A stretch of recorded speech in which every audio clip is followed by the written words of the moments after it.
The Maelstrom Hunter by Crimson Cubie Sage, Chapter 15, The Day of Pranks. The screen is black when suddenly a white burst of light starts the opening sequence. Play Go by Flow. Yellow lightning arches across the middle of the screen, starting the music. As the lightning begins dissipating, the left half of the screen lights up with a light red color background for Roshi striking a fighting pose with his dual pistol knife hybrids. The image began fading to black and was replaced with an upper horizontal shot of Han, his battle axe shotgun hybrids strapped to his back, as the rather large member of Team Archfiend had both his hands held in a torsil, the background being light brown in color. At the same time, on the lower right corner of the screen, Fu appeared crouched down, her two Tonfa submachine guns out and prepared to strike, a teal color being present in the background. The two images faded to black simultaneously and were replaced by an image of Naruto. The blonde fox had Kubikari Bocho strapped to his back, his Tanto strapped to his right side of his waist, and his two pistols holstered on both sides of his waist. In his hands, Naruto held an unraveled storage scroll. The background for this one was a bright orange. The image turned black before suddenly a large image of the four members of Team Archfiend and their poses became present. The background appeared a light blue in color and had the darkened outlines of the Uzumaki clan swirl present. The image of Team Archfiend was transitioned by a larger scroll unraveling, revealing a montage of images, starting with a different image of Team Archfiend staring into the distance to the left. Naruto suddenly jumped back from behind the screen into the next panel. The next two panels were about the same size as half the previous one, fitting two in the same space. The top panel was of Ruby smiling at the camera, giving a small wave, and Weiss, the latter, looking to the right in annoyance as if not wanting to be present. The bottom panel consisted of Blake, who was currently reading a small orange book with a small trickle of blood coming from her nose, and Yang, who had her arm draped around Blake's shoulder as she gave a peace sign to the camera. Roshi jumped out from outside the camera's point of view from the left, hopping into the next panel as he, like Naruto, struck a fighting pose. The next panel the next panel consisted of three images, the top one being of from left to right, a small monkey, an annoyed fowl, and Gamakichi. The first and the last seemingly in a conversation with the fowl. The middle image was Glinda Goodwitch and John Ospin, and the bottom image was of a large close-up of an overjoyed Penny as she somewhat over-eagerly stared at the camera. Fu and Han, like Naruto and Roshi, jumped out from outside the camera's view and into two separate panels, Fu taking up the next panel, while Roshi took the bottom part of the panel after that. Above Han was a picture of John giving a peace sign alongside Pyrrha, the latter giving a thumbs up at the camera. To the right of Han's panel was an image of Nora and Ren staring at the camera. The final panel consisted of Naruto standing beside his godfather, Haran Uzumaki. Naruto, despite being tall for his age, was still short in comparison to Haran. Suddenly, a silhouette of Kisame jumped out in front of the camera and pulled out Samehada and swung at the camera. The image turned black, save for the bandages around Samehada. Written alongside the bandages was the opening title, The Maelstrom Hunter. The title screen was transitioned by the flames of Matarasu into an image of Itachi's eyes opening, revealing three tomo in each eye. The image of Itachi's eyes was transitioned by an unraveling scroll, revealing an image of Team Ruby, Juniper, and Archfiend standing in a field with some clouds up in the sky. From left to right, there was Nora, Naruto, Yang, Ruby, Ren, Roshi, Blake, Weiss, Fu, Han, John, and Pyrrha. The next panel was of the Rookie 11, which consisted of, from left to right, Ino, Shikamaru, Choji, Lee, Tenten, Neji, Hinata, Kiba, and Nakaramu, Shino, Sasuke, and Sakura. The image was once again transitioned by an unraveling scroll. The image that replaced the previous one was of a more traditional photo. The girls were dressed up in Japanese kimonos and had their hair done in fancy styles. John was launched across the screen by Pyrrha's spear. Milo, following him, was Ren, who had his hands in his pockets as he lazily went after John. Next was Han, who ran across the screen, followed by John Ospin, Sun Wukong, and a rather fidgety Bartholomew Oobleck. As soon as the last person went across the screen, four chibi versions of Kurama, Kokuo, Chomei, and Son Goku, each holding up their right hands, which in turn covered part of their faces. As soon as the four chibi Biju disappeared, Peter Port ran across the screen, followed by Cardin Winchester, Russell Thrush, Dave Bronzewing, and Skylark. Following after them was Haran Uzumaki and Naruto. Haran momentarily stopped to perversely stare at Glinda Goodwitch, who was wearing a kimono, yet still had a stoic face. Naruto caught on to what his grandfather was doing and kicked him along. Velvet peeked her head out the left side of the screen momentarily before this happened. The image of Team Ruby, Juniper, and Archfiend clumped together with serious faces with a red background was quickly replaced by an image of Sasuke with his sword drawn and saw her holding two shuriken in hand. The image rapidly changed back to Team Ruby, Juniper, and Archfiend before changing to the teachers of Beacon Academy, striking fighting poses of these people, including Glinda Goodwitch, John Ospen, Bartholomew Oobleck, and Peter Port. The close-up image of the team soon changed into an image of Roshi and Naruto, only the latter had different attire. Instead of his usual Anbu attire, Naruto wore a dark red sage-like cloak, a blue open flag jacket underneath, and an Uzugakure headband in a similar manner of Tukakashi, only it covered his left eye instead. An image of Ruby and Naruto in a mid-air tackle hug, both having smiles present on their faces with their eyes closed, was present in place of the previous image. This was quickly replaced by an image of Kisame and Itachi in their Akatsuki cloaks. The panel next to this was of Sasuke holding his hands out as Chidori cackled violently. The next image was of Team Archfiend enjoying a festival of sorts, replaced by an image of Roman Torchwick and a few of his lackeys standing over a table with a map. There were a few markings in red of the map, and the map itself resembled that of a region of Vital. An image of a fake smiling Yamato with his Anbu mask partially taken off and Sai became present. This was soon replaced by an image of Naruto standing on top of a serious Gamabunta. Across from him was Tendo, Sarudo, and Ningendo, Jikushodo, Gakido, and Jikokudo. All 6 panes were standing atop a rhino-like summoning beast. The image was replaced by an image of Naruto with his back to the camera, yet still looking at it, alongside the silhouettes of his fellow Jinchuriki teammates. This was soon replaced with 3 panels. The first was of John Ospen, who had a Survivor's Guild look to his face. The next panel was of Ruby, who looked off into the distance with slight concern. And the final panel was of Naruto, who threw a punch at the screen, causing it to fade to white as the music finished and the chapter began. Unknown location. 5 days later, the sun had barely peaked above the horizon as the SS Great Western was near silent, wave for the sounds of the ship's engines and the sound of waves gently crashing against the hull of the ship. Only a dozen crew members were awake at the time, one being stationed up in the crow's nest. The sailor sighed as he continued staring out at the foggy path the ship was set for. He lost the weekly game of cards, and now he was stuck with the crow's nest duty. It sucked because it always was cold, damp, and there was a high chance that nothing would be spotted. The lone sailor lazily looked past the bow of the ship and into the fog lazily. An hour or so passed before anything happened. Suddenly, there was a small blinking light off in the distance. The sailor dismissed it, though, as he continued staring forward. A few minutes later, he noticed the blinking light appearing closer than last time, catching his attention. The fog had thinned a bit as the sun rose more, allowing the sailor into the crow's nest to see the dark outline of what appeared to be a buoy, but that couldn't be right. I mean, how could anything be out here? The sailor thought as the ship sailed closer and closer to the blinking light. His theory was proven wrong, as there was a blinking light coming from the now identified buoy. "Captain!" the sailor called out. "Buoy up ahead!"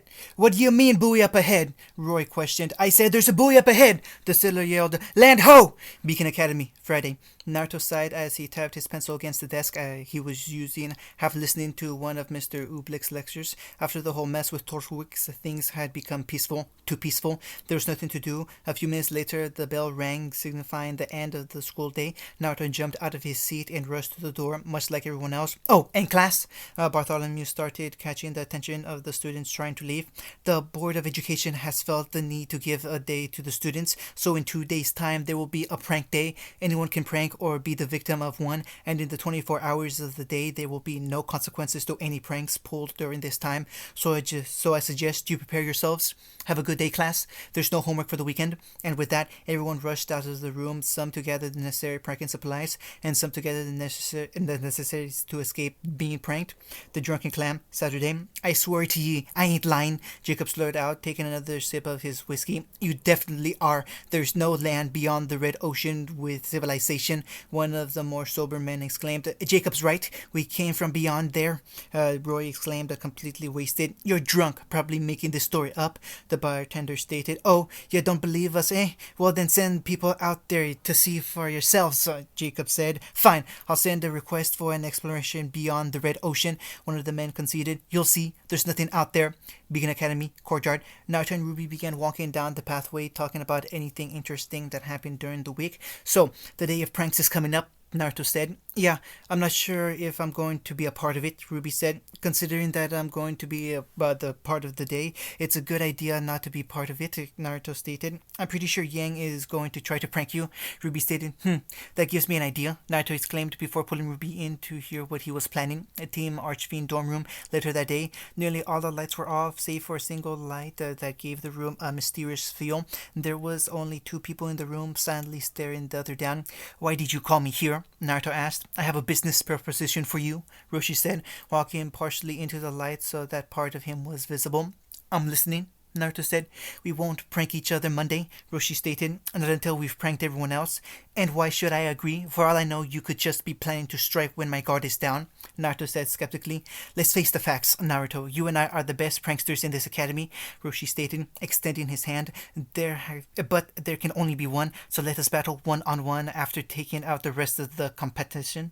Oh, I should say no and just walk away right now, but I do like the idea of settling this once and for all. You got yourself a deal, Naruto said, shaking Roshi's hand. Unknown location, Sunday. Are you sure about this, Kit? Kurama asked. Kurama asked his container. Of course I'm not. Of course I'm not sure. But how else will I raise enough lien to buy the necessary prank supplies? Naruto asked rhetorically as he walked through the building. Soon enough, the blonde fox found the room he was searching for. May Kami forgive me for what I'm about to do, Naruto thought, using a hand to transform into a very familiar super pervert before walking through the door. Hello, sir.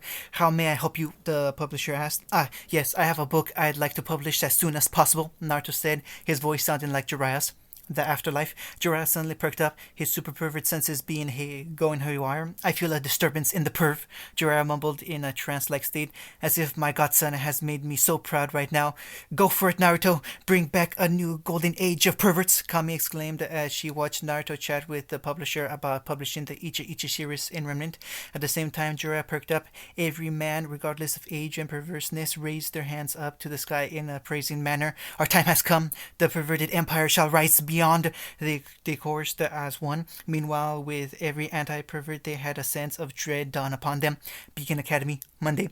The hallway of the academy was eerily silent as a lone breeze blew through the area. The school bell had just rung, signifying that time in between the beginning of school and the beginning of classes was over. Attention all students. The annual day of pranks shall begin in just a few moments. If you are not pranking, then it is advised that you stay off the streets and hallways, Osman said over the intercom. The day of pranks begin in 3, 2, 1. Good luck. As soon as the words left his mouth, chaos ensued. Students of both genders, species, and grade began their pranks, ranging from spraying sodas to joy buzzers, tag to even cream pie launchers. These petty pranks continued for 2 hours before it died down. Now it was time for the more extreme pranksters to strike, and no one was safe. Team Ruby dorm room. Are you sure about this, Yang? Ruby asked in concern as her sister began arming herself with various pranking items. Oh, lighten up a bit, sis. I'll be fine, Yang said dismissively. For once, I agree with Yang, Weiss said as she too armed herself for prank battle. Weiss, I thought you'd be the voice of reason here and tell her that it's not a good idea, Ruby exclaimed. This is the only time of year that everyone gets to enjoy themselves, Weiss stated. The question is, why aren't you two pranking? I don't feel like it, Blake said bluntly before going back to reading the book in her hands, a small trickle of blood coming out of her nose as she read on. If one were to look closely at the title of the book, they would see the word Ichi Ichi Paradise on the cover. I was warned that Naruto would be out there, Ruby said, a hint of fear in her voice at the mention of her boyfriend being involved with pranks. You scared of that idiot? Then why are you dating him? Weiss asked. I'm not scared of him. I'm scared of his pranking tendencies, Ruby stated. Naruto's in on this? Well, I'm not surprised by that, Yang said. Suddenly a banging sound was heard at their door, scaring the 4 girls slightly. Yang approached the door and hesitantly opened it. She only opened the door slightly, but whoever was at the door pushed it open, revealing a battered John. The blonde leader of Team Juniper collapsed on the floor, his clothes slightly burned, hairs poking out of his head at odd angles, and a note was tapped onto his back. Yang pulled the note off of John's back as the latter groaned in pain. Your time shall come, Yang. Soon you shall fall victim as he did, the orange fox. The message made Yang pale slightly, having seen the condition that John was currently in. What's the note say? Weiss asked. The game has begun, Yang muttered. Weiss, what happened to your hair? Blake questioned. Weiss looked at her confusingly before feeling her head for any changes. She felt none, but rushed to the nearest mirror and shrieked, staring back at herself in the mirror. Weiss discovered her once white hair was now hot pink in color. What? But how? Weiss stammered, questioning how her hair was now hot pink when not even a minute ago it was white. Another note fell down from the ceiling. Grabbing it, Weiss read its contents out loud. You've been pranked by the master, the red monkey, Weiss said in confusion. Team Cardinal dorm room. The room was dark and disheveled as Cardin, Russell, Dove, and Sky stood in the center back to back, holding either a pillow, a PDA, or in Cardin's case, a lamp. Who are you? Corden exclaimed fearfully. The four were currently being terrorized by an unknown person that had yet to reveal who they were. Wow, I just sounded like a Hebe-Teme for a second. The mysterious voice said, I am the infamous Orange Fox. And with that, a shadow jumped out of the darkness, two strange objects in his hands, when suddenly he threw said objects before fleeing. In the hallways, Yang proceeded through the hallways cautiously, a pump-action water gun filled with soda in her hands. A rustling sound was heard from the door to her right, causing her to jump slightly and aim her weapon at the sound source. The door suddenly opened, a foul stench coming out of the room as the members of Team Cardinal crawled out. Save yourself! Cardin desperately called out, frantically grabbing and shaking Yang before collapsing on the ground. Who did this? Yang asked. The Orange Fox, Russell managed to say. Before she could say anything else, a pink blur passed by her. Yang looked in the direction of the blur in confusion. Coffee, coffee, coffee, coffee, coffee, coffee, coffee, coffee, coffee, coffee, coffee, coffee, coffee, coffee. Noah yelled, literally bouncing off the walls of the hallway. Yang, Ren called out, turning in the direction that Nora came from. Yang saw Ren and Pirate turning towards her. Both had various drawings and markings on their faces. Have you seen Nora? She went that way, Yang said, motioning to the direction that the orange-haired girl went to. What happened anyway? She was given an espresso, Pyrrha said. And your faces? Yang asked. We both woke up like this, Ren said. Ren! Nora exclaimed, colliding with said person, causing both to fall to the floor. I need more coffee. I need more coffee. Coffee is great. Do you have any more coffee? Nora, please calm down, Ren started, but was cut off. I feel really great, Ren, Nora said, causing Ren to sigh. Nora, Ren said, but was cut off when a pair of lips met his own. Nora kissed him, effectively, surprisingly, and making him quiet at the same time. As Ren stood there dumbfounded, Nora giggled before running off again. Nora, wait! Peter exclaimed as she ran after the hyperactive orange-haired girl again, Ren shaking himself out of his trance-like state a few seconds later before following after the two, a small noticeable blush being apparent on his face. Professor Ospen's office. John stared out his office window down at the chaos below. Left and right students were being pranked, pranking, or falling under the category of both. Before anything else could happen, a loud thud was heard against his door. Now, if it were any other day, Ospen would rush to the door to see who it was and what they needed, but considering today was meant for pranks, he ignored it. A second bang was heard against his door, followed by a third and a fourth, and so on. Curiosity got the better of him as he walked to his desk and picked up his tablet, selecting the security camera outside his office. To his surprise, he saw one of his own students, Nora Valkyrie, if he remembered correctly, banging her fist against the door. Coffee, coffee, coffee, coffee, coffee, coffee, coffee, coffee, coffee, coffee, Nora exclaimed. At the exact same time, Austin began to fearfully back away from the door, holding his mug in a protective way. Computer, initiate a protocol SMC.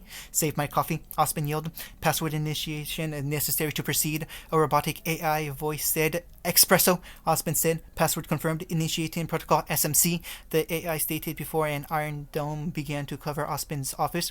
As soon as the iron dome locked around the building, Osmond sat down in his chair, manically plotting to punish whoever was responsible for attempting to take his coffee. If one were to near the office, there would be maniacal laughter hidden behind the sounds of Nora banging her fist on the door.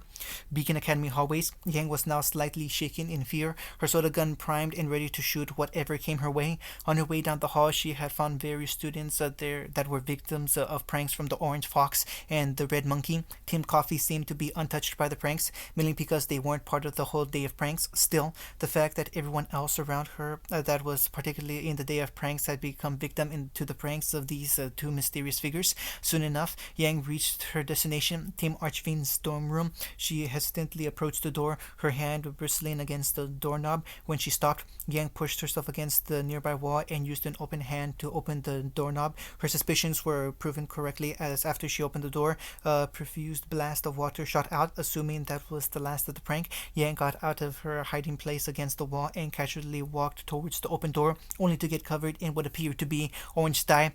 Had enough yet? Naruto called out from inside the room. Is that all you got? Yang exclaimed before giving a battle cry and charging into the room. This time it was at least a metric ton of feathers that covered her. Is that all you? Yang exclaimed, but was cut off by a blast of honey. Is that all you? She tried again, but this time being cut off by a layer of flour. Is that all you? This time Yang was covered with shredded cheese. Is that all you got? She said tiredly, falling to the ground after finishing her statement. You've been pranked by the orange fox, Naruto said with a grin on his face, crouching down to Yang's level as he poked her. And prying the soda gun from her hands, Naruto stood back up. All right, the rest have been taken care of. The next time we meet, one of us shall fall victim to a prank, he said, seemingly to no one, or so it would seem. I'd wish you good luck, but I don't want to, Roshi said, appearing from the shadows before disappearing in them once again. Team Ruby dorm room later that day. Yang sighed as she strolled back through the door, having washed off most of the contents of Naruto's prank. So how did it go? Ruby asked, a hint of amusement in her voice. Fantastic, Yang said, her voice dripping with sarcasm. Before anyone could say anything else, a begging sound was heard at their door. Suddenly, the door was flung wide open. A frantic Roshi dashed in. What are you doing? Weiss exclaimed, but it was got off. Can it? I've got to hide! I've got to hide! Roshi exclaimed frantically. The monkey faunish jumped slightly when he heard the sound of footsteps approaching the room, followed by a menacing mechanical laughter. Quickly looking around, Roshi thought of his options. Suddenly, an idea hit him. He ran at Ruby and held her in front of him, sort of how one would hold a hostage. Just in time too, as Naruto peered through the door wearing mirrored avatar sunglasses, a toothpick in his mouth, and holding the same soda gun Yang had earlier that day. He aimed the gun at Roshi, but hesitated when he saw Ruby being held hostage. It's over, Roshi. We can do this the easy way or the hard way, Naruto said, his soda gun trained on Roshi. Don't take another step closer or I'll... Roshi started, but suddenly stopped, feeling a jolt of sorts. Following the jolt was a sort of numbness. He couldn't move his body. Looking down, Roshi was able to see that Ruby had placed the tag seal on his body. Looking back up at the girl he tried to use as a prank hostage, Roshi saw a menacing grin present on Ruby's face. I bet you're wondering how I pulled this off. Well, Naruto said, flashback start, Beacon Academy courtyard 2 days ago. I want you to hold on to this seal tag, Naruto said, pulling out the same seal tag that would later paralyze Roshi. Ruby held the seal up in the light to get a better look at it before looking back at her boyfriend, a curious look on her face. What's it do? Ruby asked. The seal is meant to paralyze the body when activated. All it needs is a small pulse of chakra before the seal takes effect. Naruto explained, a grin on his face as he sauntered over to Roshi, while Ruby slid out of his hostage grip. Team Archfiend dorm room later that day, 2 days ago. You've got yourself a deal, Naruto said, shaking Roshi's hand while suddenly sending a small pulse of his own chakra into a nearby unnoticeable seal that was imprinted onto Roshi's hand. Flashback and... All that was left to do was wait for the exact moment for this, Naruto exclaimed, pulling out a black marker as he began drawing all sorts of crude pictures and words onto the face of Roshi, the most prominent being, Naruto Uzumaki is the #1 prank master. All this, just so you could doodle on his face. Weiss deadpanned. Exactly. Naruto yelled out in a maniacal laugh, causing everyone else present in the room to sweat drop. And now, for the finishing touch, he said, pulling out his PDA and taking a picture of Roshi. With a click of a button, everyone on Naruto's contacts list was sent the image. After that, Naruto pulled the seal off of Roshi. I must say, I'm impressed, but you forgot about one thing, Roshi said. Oh, and what's that? Naruto asked, the camera getting a shot of him from the left side of his body. Suddenly, the sound of a gun cocking was heard. The camera did a 180 spin using Naruto as the epicenter to reveal Yang standing next to Naruto, holding the soda gun that Naruto dropped earlier to draw on Roshi's face. Who said I was alone in this? Roshi asked rhetorically. Well, Well played, Naruto said, being careful not to make any sudden movements. But why, of all the people, why you, Yang? Sorry, Johnny boy, but this is the game, Yang said. Another gun cocking sound was heard, and the camera did another 180 spin, using Yang as the epicenter this time to reveal Ruby pointing a water pistol at her sister. There's orange dye in the gun. Sorry, Yang, Ruby said. Yet another gun was loaded, and yet another 180 spin was done using Ruby as the epicenter to reveal Roshi aiming a water gun at Ruby. Let me guess. Red dye? She asked. Yep, Roshi said, popping the last syllable. The sound of a gun cocking was heard as the camera did another 180 spin around Roshi was done to reveal Naruto pointing a water pistol at Roshi. Well then, looks like we got ourselves a little Mexican standoff here. Whatever that is, Naruto stated, a sweat dripping down his face in concentration as his eyes started around to look at the three other participants of this Mexican standoff. The three doing the same. This lasted for a couple of seconds before Naruto shot off the contents of his gun, followed by Roshi, then Ruby, and finally Yang. All four dropped down in mock death, Ruby and Naruto locking hands and eyes before they closed. Are you guys finished now? Blake asked. Yeah, pretty much, Naruto said as all four stood up and shook hands, muttering, good game, as they did so. Well, I guess this means that the battle is still on, Roshi stated. I guess so, Naruto replied. Until next time, and with that, the day of pranks was over. Unknown location. The night had fallen across the land as Roman Torchwick stood over a table as his lackeys and various members of the White Fang mulled about moving across after crate of stolen dust. Well, it appears that you've been busy, a mysterious male voice said. Turning around, Roman saw Cinder and her two sidekicks, his boss, and Pain and Conan. The source of the mysterious voice was his boss, who wore the standard Akatsuki cloak along with an orange spiral mask with one eye hole. This was the true leader of the Akatsuki, Madara Uchiha. It takes time for the kind of things you're asking of me to happen, Roman stated. That's why I've brought along a few people to speed up the process, Madara said, motioning to Pain and Conan. Meet your new business partners. The Akatsuki. The screen began to fade to black before suddenly becoming a burst of white as the outro sequence began. Play hologram by Nico touches the wall. The background was white as the camera was tilted diagonally as it zoomed in on Naruto, who was wearing his Toad Sage cloak and his Tsutsuki Kakure headband in a Kakashi-like manner over his left eye. A gentle breeze blew in the distance as the sun shone brightly on Naruto, indicating it was a windy morning. The camera moved from the middle of his back to his right hand, which he held up before clenching into a fist. The camera zoomed past Naruto to an image of Kurama crouching low to the ground, his face appearing in deep thought. The image was transitioned by a burst of white to Naruto in his same outfit, standing on top of a windy hill, in his right hand held up like before until the camera moved upwards.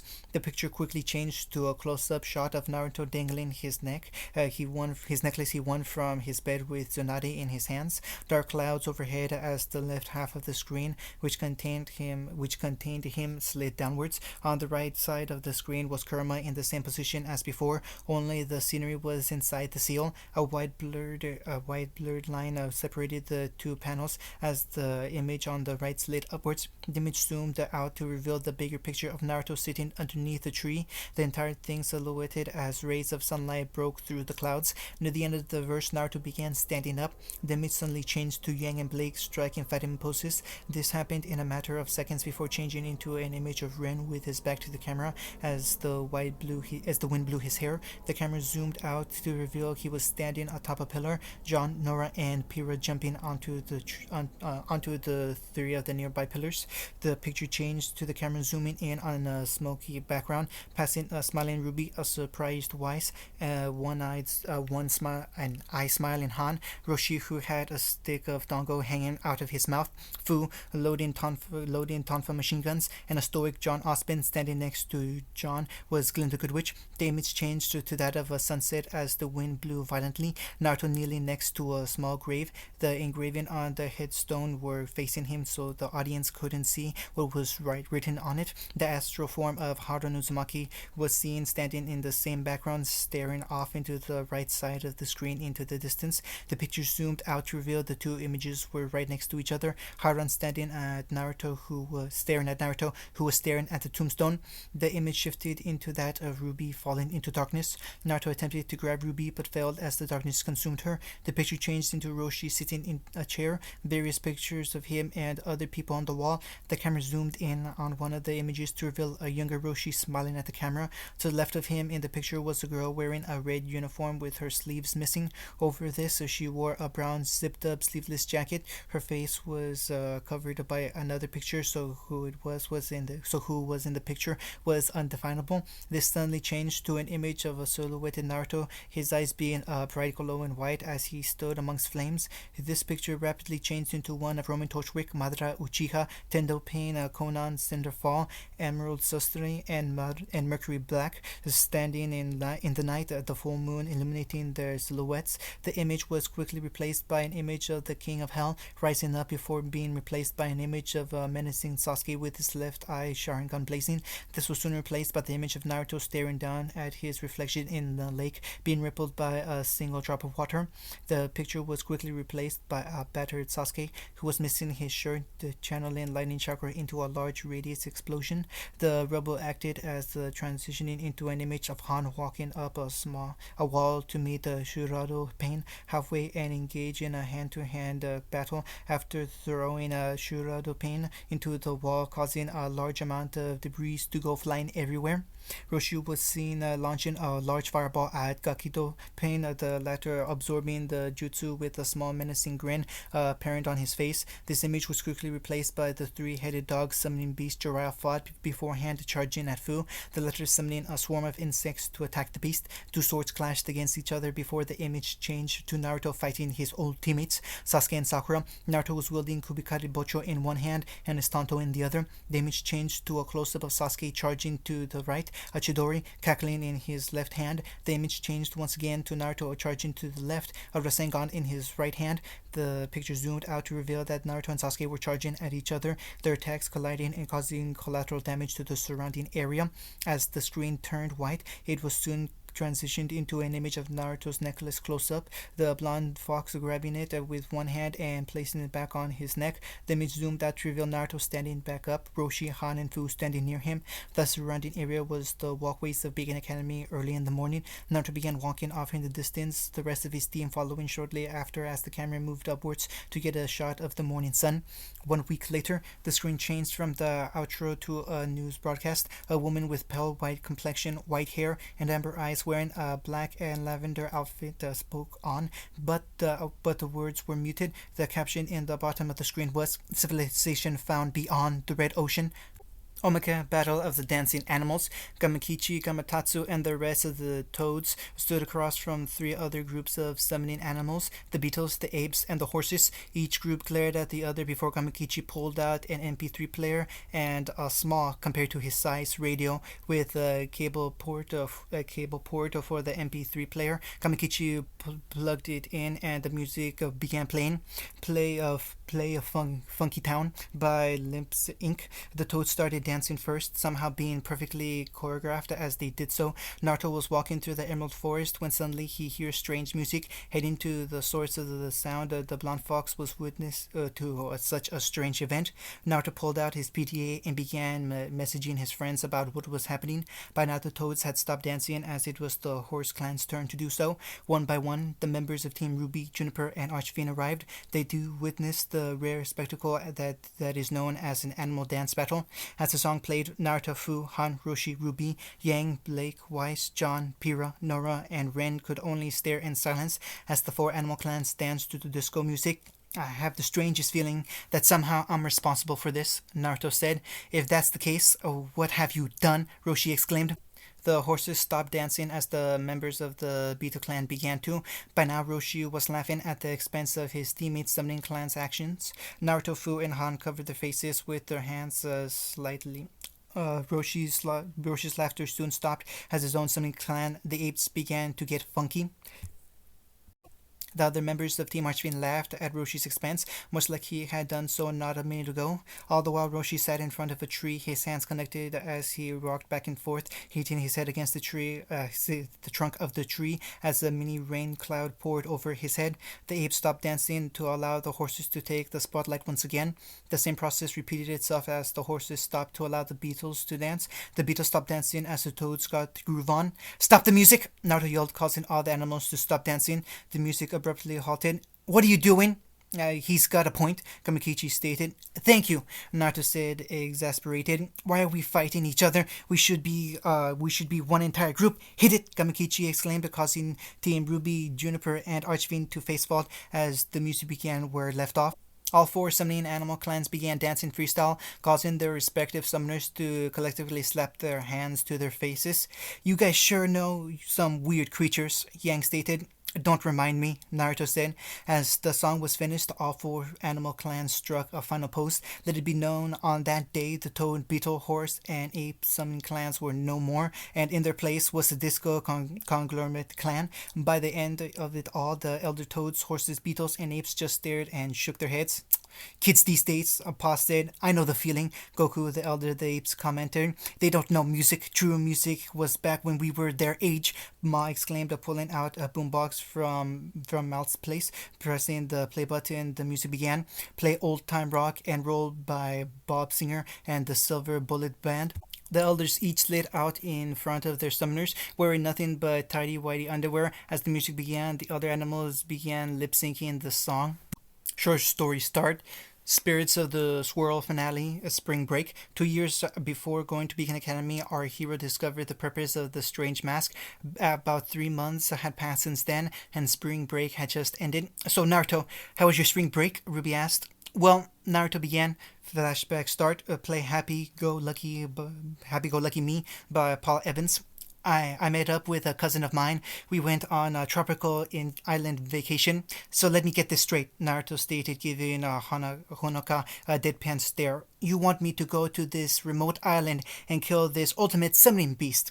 "Pretty much," Honoka said. "Okay," Naruto said with a shrug of his shoulders. It was a pleasant trip to the island. Massive waves crashed against the ship as Naruto and his clones did their best to navigate through the eternal storm that formed the natural barrier between the elemental nations and Remnant. "Boss, we just lost another one in the drink," one of the clones exclaimed. "Ease the jibs, we're sailing too close to the wind," another clone shouted. "After we arrived at the island, we camped out and survived off of our surroundings, hunting our food."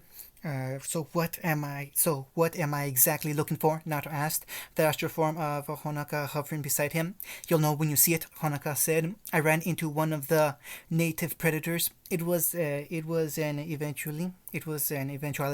Naruto stood in front of what apparently to be a massive humanoid-shaped creature with a mouth on its stomach, wings flapping along the creature to hover. "Oh, I get it now," Naruto exclaimed in relation to Honoka's earlier statement. "We got into a few fights with it, but always came out of it in one piece. If one were to see the blonde fox right now, they would find Naruto comically running away from the rapidly approaching form of the ultimate summoning beast." "Ah!" Naruto yelled as he doubled his speed as the beast came closer. "But finally we were able to defeat the beast once and for all." Honoka had somehow physically manifested the famous chakra chains of the Uzumaki clan, effectively pinning the massive beast as two clones of Naruto performed various hand signs.